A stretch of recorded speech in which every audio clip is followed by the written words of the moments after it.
औज़ुबिल्लाहि मिनश्शैतानिर्रजीम बिस्मिल्लाहिर्रहमानिर्रहीम इन्नल्लाहा ला यग़फ़िरु अन युश्रका व यग़फ़िरु मा दून ज़ालिका लिमन यशाअ सदक़ल्लाहुल अज़ीम व सदक़ रसूलुहुन नबियुल करीम सल्लल्लाहु अलैहि व आलिहि वसल्लम। कुरान मजीद फुरक़ान हमीद में अल्लाह रब्बुल इज़्ज़त की ज़ात ग्रामी फरमाती है कि मैं शिरक के अलावा तमाम के तमाम गुनाहों को इंसान के लिए माफ़ कर दूँगा। यानी कि अल्लाह का जी चाहे, अल्लाह की मर्ज़ी है, अल्लाह बादशाह है, अल्लाह खालिक है, अल्लाह मालिक है। अगर अल्लाह चाहे तो शराबी को माफ़ कर दे, अल्लाह चाहे ज़ानी को माफ़ कर दे, अल्लाह चाहे चोर डकैती करने वाले को माफ़ कर दे। मगर अल्लाह ताला कुरान मजीद में वाज़े तौर पे कह रहे हैं कि जो मेरी ज़ात में शिरक करेगा मैं मुशरिक आदमी को माफ़ नहीं करूँगा। अब शिरक किसे कहते हैं? देखें, एक शिरक फिर ज़ात, एक शिरक फिर सिफ़ात होती है। दो शिरक की किस्में हैं। ज़ात में ये कि अल्लाह के बराबर किसी को शरीक करना, अल्लाह के बराबर किसी को रुतबा देना। ये अबू जहल लोग जो थे ना, ये अबू जहल लोग जो थे, जितना आप और मैं खुदा को मानते उतना वो भी मानते थे अल्लाह ताला की ज़ात को। फ़िरौन जो था, फ़िरौन भी अल्लाह ताला की ज़ात को मानता था। किसने कहा फ़िरौन खुदा को नहीं मानता? फ़िरौन के पास एक वक़्त में कुछ लोग आए दरबारी और कहने लगे कि सख्त गर्मी का मौसम है और फसलें तबाह हो रही हैं, तो आप बारिश क्यों नहीं बरसाते? आप तो खुदा हैं। फ़िरौन ने कहा, अच्छा मुझे ऐसा करो, 2-3 घंटों का टाइम दे दो, मैं बारिश बरसा देता हूँ। फ़िरौन ने कह दिया। फ़िरौन दरबारियों से निकलकर भी दूर में जंगल चला गया और जंगल जाकर ना खुदा के सामने ज़ारो कतार होना शुरू हो गया। फ़िरौन ज़ारो कतार और कहने लगा, अल्लाह जी मुझे भी पता है कि आप रब हैं, मुझे भी पता है कि आप वहदहू ला शरीक है, मगर अल्लाह मैं तो दुनिया को धोखा देना चाहता हूँ। असल रब तो आप है, मैं क्या हूँ? या अल्लाह मेरी इज्जत रखना, मेरी खातिर बारिश बरसा दो। अब किताबों में लिखा कि फ़िरौन के हाथ ऐसे थे जैसे फ़िरौन ने हाथ नीचे रखे, अभी चल पड़ाइए तो पीछे से बादल आगे बारिश बरसना शुरू हो गई। ये अल्लाह ताला की ज़ात है, अल्लाह रब्बुल इज़्ज़त की ज़ात है। फ़िरौन के कहने पर बारिश कर दी है, हालांकि फ़िरौन खुद अपने आप को खुदा कहता था और कुरान में है अना रब्बुकुमुल आला, मैं सबसे बड़ा रब हूँ। ये फ़िरौन ने कहा था कि सबसे बड़ा रब हूँ। अब फ़िरौन भी खुदा को मानता था, सारे खुदा को मानते थे, हत्ता कि मूसा अलैहिस्सलाम की नबूवत का कायल भी था फ़िरौन, मगर मानता नहीं था। अब देखो, कायल होना और बात है, मानना और बात है। जैसे आप किसी के बारे में कहते हैं ना कि यार ये बंदा बड़ा अच्छा है मगर मेरी इसके साथ लगती नहीं है, बंदा है अच्छा मगर मेरी इसके साथ लगती नहीं है। फ़िरौन की भी इस बात पर बख्शिश नहीं होगी। क्यों? कि एक तो उसने खुदा की ज़ात के साथ शिरक किया। अब देखो, ये शिरक फिर ज़ात है, अल्लाह की ज़ात के बराबर अपने आप को कहता था कि मैं बराबर हूँ। इसी तरह शिरक फिर सिफ़ात क्या है? शिरक फिर सिफ़ात ये है कि अल्लाह ताला की सिफ़ात में से किसी को शरीक करना। मिसाल के तौर पे गैब का इल्म जानना, ये अल्लाह ताला की सिफ़ात में से है। ये अल्लाह ताला की सिफ़ात में से। आप कहते हैं जी गैब फलां भी जानता है, गैब नबी पाक सल्लल्लाहु अलैहि वसल्लम भी जानते हैं, गैब जनाब हमारे पीर और वली जानते हैं। ये शिरक है। इसलिए शिरक है, अगर आप देखें कुछ लोग कहते हैं कि गैब का इल्म जो है वो नबी जानते हैं, नबी जानते हैं। हम मानते हैं कि गैब का इल्म नबी जानते हैं, मगर इतना जानते जितना खुदा ने दिया। इतना जानते थे जितना खुदा ने दिया, जितना खुदा ने नहीं दिया नहीं जानते थे। अगर आप कहते हैं जी गैब का इल्म नबी पाक सल्लल्लाहु अलैहि वसल्लम जानते थे, तो जब नबी पाक सल्लल्लाहु अलैहि वसल्लम को बदर के मकाम पर बर्छा लगा आपकी दांत मुबारक पर, तो गैब तो जानना, गैब देखना ये नबी पाक सल्लल्लाहु अलैहि वसल्लम का खासा है, आप लोग कहते हैं, तो फिर नबी पाक सल्लल्लाहु अलैहि वसल्लम को पहला इल्म होना चाहिए कि ये बर्छा मुझे लगना है, तो वहां से आप सल्लम हट जाते। इसी तरह अगर गैब का इल्म नबी पाक सल्लल्लाहु अलैहि वसल्लम जानते, तो जब जंग में गए थे उस वक्त हजरत आयशा अपनी बीवी, अपनी इज्जत, अपनी हरम क्यों छोड़कर आ गए थे वहां पे जंगल में? वो वाकया सुना ना आपने कि नबी वसल्लम की बीवी पीछे रह गई थी और आप मदीना में, मक्का में आ गए थे। सुबह जाके पता चला कि हजरत आयशा जो मेरी बीवी वो तो जंगल में रह गई है। अगर मुझे बताओ, गैरतमंद आदमी कभी बीवी को छोड़ सकता है? जो गैरतमंद आदमी है वो अपनी इज्जत को कभी दूर छोड़ के आएगा बयाबान? कभी नहीं। अल्लाह के बाद सबसे ज्यादा गैरत वाले जो है वो हमारे नबी पाक सल्लल्लाहु अलैहि वसल्लम। ये अल्लाह ताला जहां तक इल्म दे वो है, जहां नहीं दिया वो नहीं दिया। दूसरी बात यह है कि अल्लाह ताला की ज़ात में थोड़ा भी शिरक करोगे तो अल्लाह ताला आपको कभी माफ़ नहीं करेगा, कभी माफ़ नहीं करेंगे। कुछ लोगों के कायदे हम दुनिया में देखते हैं, लोग हमारे साथ बात करते हैं, हम सुनते हैं, लोग कहते हैं हमारा पीर, मुझे खुद एक आदमी ने कहा, 5 वक्त का नमाजी है, नमाज पढ़ता है, कुरान पढ़ता है, कहता है कि इस वक्त जो हमारा कारोबार चल रहा है, इस वक्त जो हमारे घर में खुशहाली है, ये हमारे पीर की नज़र हमारे ऊपर है। यानी कि हमारा पीर, मैंने कहा आपका पीर कहाँ पे? कहते मेरा पीर उकाड़ा में है। कहता वो काड़ा से मेरा पीर हमें देख रहा है। अब ये देखने वाली जो सिफात है ये किसके साथ है? अल्लाह ताला की ज़ात के साथ है, इसके अलावा तो कोई नहीं देखता।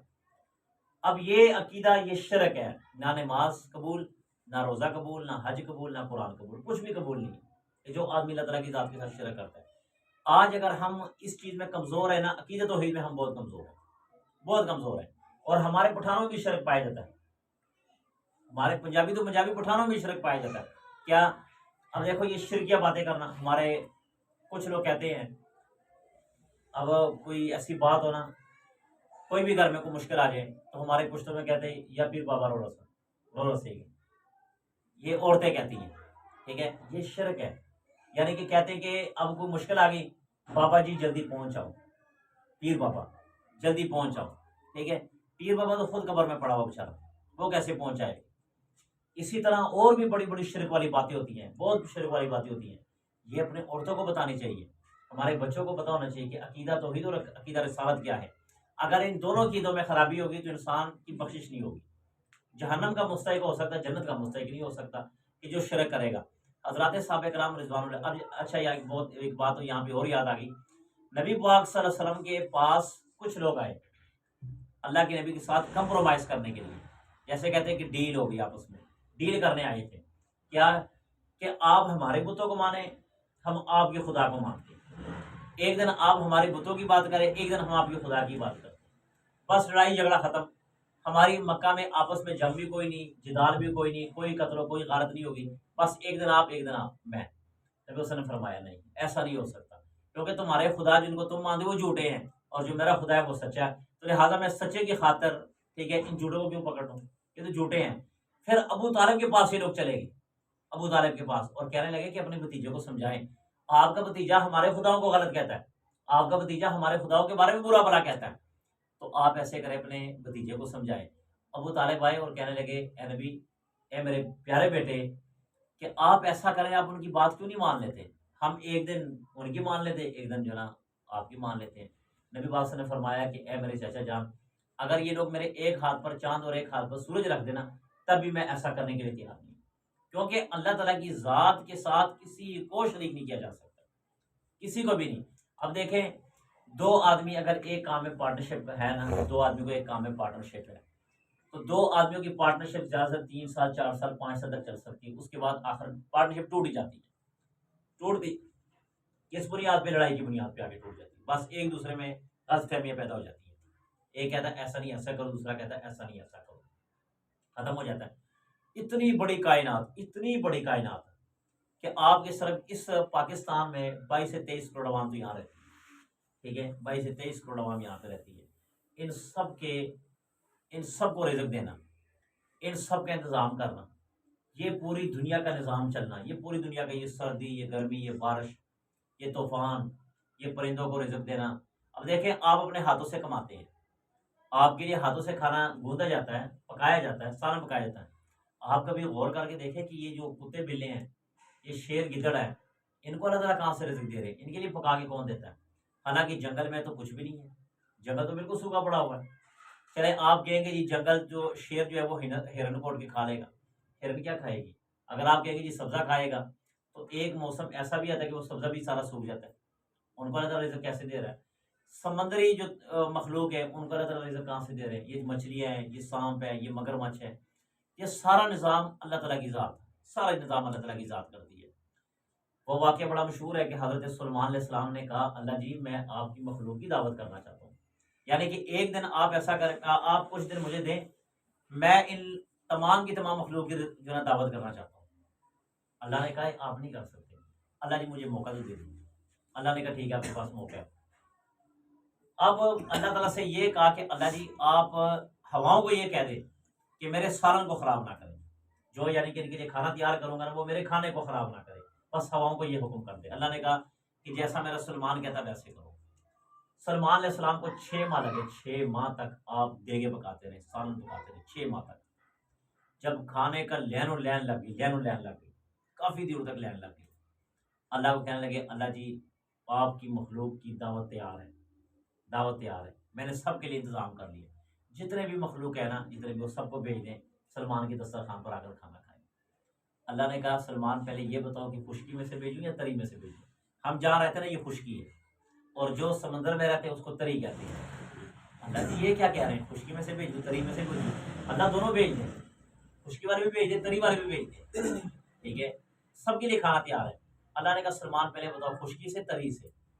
अल्लाह जी आप पहले सबसे पहले खुश्की वाले से तरी वाले से भेज दें, ठीक है, ताकि वो खा लें। अल्लाह ने हुक्म किया, एक मछली निकली समंदर से, एक बहुत बड़ी मछली, बहुत बड़ी मछली निकली। कहा सलमान खाना कहाँ पे है? कहा खाओ जितना मर्जी, ये देखो ये देगे ये सालन सारा कुछ है, खाओ जितना आपका दिल करता है। रिवायात में आता है कि मछली ने मुंह खोला और जो 6 माह का खाना तैयार था ना, 6 माह का खाना वो सारा खड़ा पका गया। 6 माह का खाना वो एक नवाले में था। कहा सलमान और दो, मुझे तो भूख लगी है। सलमान इस्लाम ने कहा 6 माह का खाना, 6 माह लगे खाने को तैयार किए, और आप कह रहे और दो? कहा अभी मेरे से गुजारा नहीं हुआ, मुझे और दो। कहने लगे कि जो आपने मुझे एक नवाला दिया ना, ये आप जो कह रहे हैं कि 6 माह लगे इसको, इस तरह के 3 नवाले अल्लाह ताला मुझे रोजाना देता है। सुभान अल्लाह। इस तरह के यानी कि 6 माह लगे ना, तो 6 और 6 12 और 6 18, यानी कि 1 साल 6 माह का खाना अल्लाह कहते हैं, मछली कहती है कि अल्लाह मुझे रोजाना 3 दफा देती है। आपका 6 माह का खाना। सलमान इस्लाम ने अल्लाह के आगे हाथ जोड़ दिया, अल्लाह जी मखलूक की तमाम इंतजाम करना ये आपके जिम्मे है, और आप करते हैं, आप बेहतर हैं, आप वाक़तन खालिक हैं। अब देखें अगर ये सोचा जाए ना, सोचा जाए तो यकीन माने ये बहुत बड़ी वहदानियत पर दलील है अल्लाह की। हज़रत इमाम शाफी, इमाम गज़ाली रहमतुल्लाह से किसी ने पूछा कि वहदानियत पर कोई दलील दो, अल्लाह की वहदानियत पर। आपने फरमाया अल्लाह की वहदानियत पर दलील पूछना चाहते हो ना, तो अल्लाह की वहदानियत पर दलील ये है कि एक शतूत का पत्ता है, उसको अगर बकरी खाए तो वो मेंगने बन जाती है, अगर इसको कीड़ा खाए तो वो रेशम बन जाती है। यानी कि खुराक दोनों की एक है, सेम है। पता ही है ना, पता बकरी खाए तो वो मैंगने बन जाती है, और अगर वो कीड़ा खाए तो रेशम बन जाती है। कि अल्लाह की वहदानियत पर इससे क्या दलील, बड़ी दलील क्या हो सकती है? यानी कि एक चीज़ है मगर दोनों अलग अलग, दोनों के फायदे अलग अलग, एक ज़ाया कर रहा है और एक रेशम बना रहा है। इसी तरह अल्लाह की वहदानियत में से ये भी है कि आप देखें ना, आपकी एक छोटी सी छत है, ये ज़्यादा 10 बाई 10 होगी या 12 बाई 12 होगी, ये छत, इसको आप बगैर सतून के नहीं खड़ा कर सकते, बगैर सतून के। अब देखो इसमें ये गार्डर लगा हुआ है, ये दीवारें साथ है, फिर जाके छत रुकी हुई है। इतने बड़े आसमान को देखे, इतने बड़े आसमान, इसमें आपको एक सतून भी नजर नहीं आएगा, एक सतून भी नजर नहीं आएगा। और कहीं से आपको क्रैश भी नजर नहीं आएगा कि यहाँ पर आसमान क्रैश हुआ, यहाँ से गिरने वाला है, यहाँ से टूटने वाला है, नहीं। अल्लाह की कुदरत से ये खड़ा हुआ है, अल्लाह की कुदरत से। अब देखें अल्लाह की कुदरत का कमाल, दिन का आना, रात का आना, यानी कि दिन अपने वक्त पर आता है, रात अपने वक्त पर आता है, सूरज चांद सितारे ये सारा अल्लाह के हुक्म से सारा कुछ हो रहा है। तो लिहाजा अल्लाह ताला की ज़ात में किसी को ना, ज़ात में ना सिफात में, ना अल्लाह की सिफात किसी को देनी। सिफात क्या है? अल्लाह ताला देखते हैं, अब आप कहना मेरा पीर देखता है। गैब अल्लाह जानते हैं, आप कहते जी मेरा पीर जानता है। इसी तरह रिज़्क देना अल्लाह का काम है, आप कहते जी कोई और देता है। इसी तरह औलाद देना अल्लाह का काम है, आप कहते जी मेरा फलां पीर औलाद देता है, मेरा फलां पीर औलाद देता है। ये अल्लाह ताला की ज़ात में आप अगर किसी को भी शरीक नहीं करोगे, तो क़यामत में कन्फर्म आप जहन्नमी नहीं होंगे, आप जन्नती कहलाएंगे। वो लोग कि जो अल्लाह ताला की ज़ात में शरीक नहीं करते। बिस्मिल्लाहिर्रहमानिर्रहीम, अल्हम्दुलिल्लाहि रब्बिल आलमीन, वलाकिबतुल मुत्तकीन, वस्सलातु वस्सलामु अला सय्यिदिल मुरसलीन। इलाहुल आलमीन जो कुछ कहा सुना सर करने की तौफीक अता फरमा। इलाहुल आलमीन अकीदा तौहीद, अकीदा रिसालत पर या अल्लाह ज़िंदगी बसर करने की तौफीक अता फरमा। इलाहुल आलमीन अकीदा तौहीद और अकीदा रिसालत पर या अल्लाह हमें मौत अता फरमा। इलाहुल आलमीन मरने से पहले पहले मरने की तैयारी करने की तौफीक अता फरमा। इलाहुल आलमीन इंसान होने के नाते से या अल्लाह बहुत गलतियाँ होती हैं, बहुत कोताहियाँ होती हैं, या अल्लाह हमें माफ़ फरमा। या अल्लाह हम कमज़ोर हैं, या अल्लाह हमें माफ़ फरमा। इलाहुल आलमीन सगीरा कबीरा गुनाह हम जानबूझ के करते हैं, या अल्लाह हमें माफ़ फरमा। इलाहुल आलमीन जितने मेरे दोस्त मेरे भाई यहाँ पर बैठे, या अल्लाह सबके घरों में बरकत अता फरमा, सबके घरों में खुशियाँ अता फरमा, सबके घरों में अल्लाह बहार अता फरमा। इलाहुल आलमीन जो किसी वाले से भी परेशान हो, सबकी परेशानी दूर फरमा। इलाहुल आलमीन जिस घर में बैठे अल्लाह इस घर में बरकत अता फरमा, इस घर की मकीनों पे अल्लाह बरकत अता फरमा, इनमें के आपस में इत्तेफाक इत्तेहाद नसीब फरमा। इलाहुल आलमीन जो बीमार है सबको शिफा अता फरमा, जो तंदुरुस्त है या अल्लाह दीन के मुताबिक ज़िंदगी सभी या मुझ सभी सबको बसर करने की तौफीक अता फरमा। इलाहुल आलमीन जो रिश्ते वाले से परेशान है सबकी परेशानी दूर फरमा। जो कवारे हैं या अल्लाह बर वक्त या अल्लाह जैसे फितनों का दौर चल रहा है या अल्लाह इस फुरफितन दौर में अल्लाह बर वक्त इनकी शादियाँ अच्छी नेक खूबसूरत लड़कियों के साथ या अल्लाह बर वक्त अता फरमा। आमीन। या रब्बुल आलमीन जो औलाद के हवाले से परेशान है या अल्लाह सबको औलाद अता फरमा। आमीन। खसूसन बिलखसूस ये मेरे भाई के लिए दुआ करें, अल्लाह इनको नरीन औलाद अता फरमा। आमीन। और जिनकी औलाद है मुझ समेत या अल्लाह हम सब की औलाद को फरमा बरदार बना। आमीन। या रब्बुल आलमीन हमारे माँ बाप को लंबी ज़िंदगी अता फरमा। आमीन। जिनके वालिदैन इस दुनिया फ़ानी से जा चुके हैं अल्लाह उनकी बख्शिश फरमा। आमीन। भाई अब्दुल्ला के वालिद के लिए दुआ करें, अल्लाह उनकी बख्शिश फरमाए। आमीन। अगर उनकी बख्शिश हो चुकी है अल्लाह रब्बुल आलमीन उनकी दर्जात मज़ीद बुलंद अता फरमा। आमीन। रब्बुल आलमीन मरने से पहले मरने की तैयारी करने की तौफीक अता फरमा। आमीन। रब्बुल आलमीन जब आलम नज़ा हो ये बाबरकत कलमा ला इलाहा इल्लल्लाह मुहम्मदुर रसूलुल्लाह हमारी ज़ुबान पर जारी व सारी फरमा। आमीन। रब्बुल आलमीन मरने से पहले या अल्लाह हमें मक्का और मदीना देखने की तौफीक अता फरमा। आमीन। आमीन।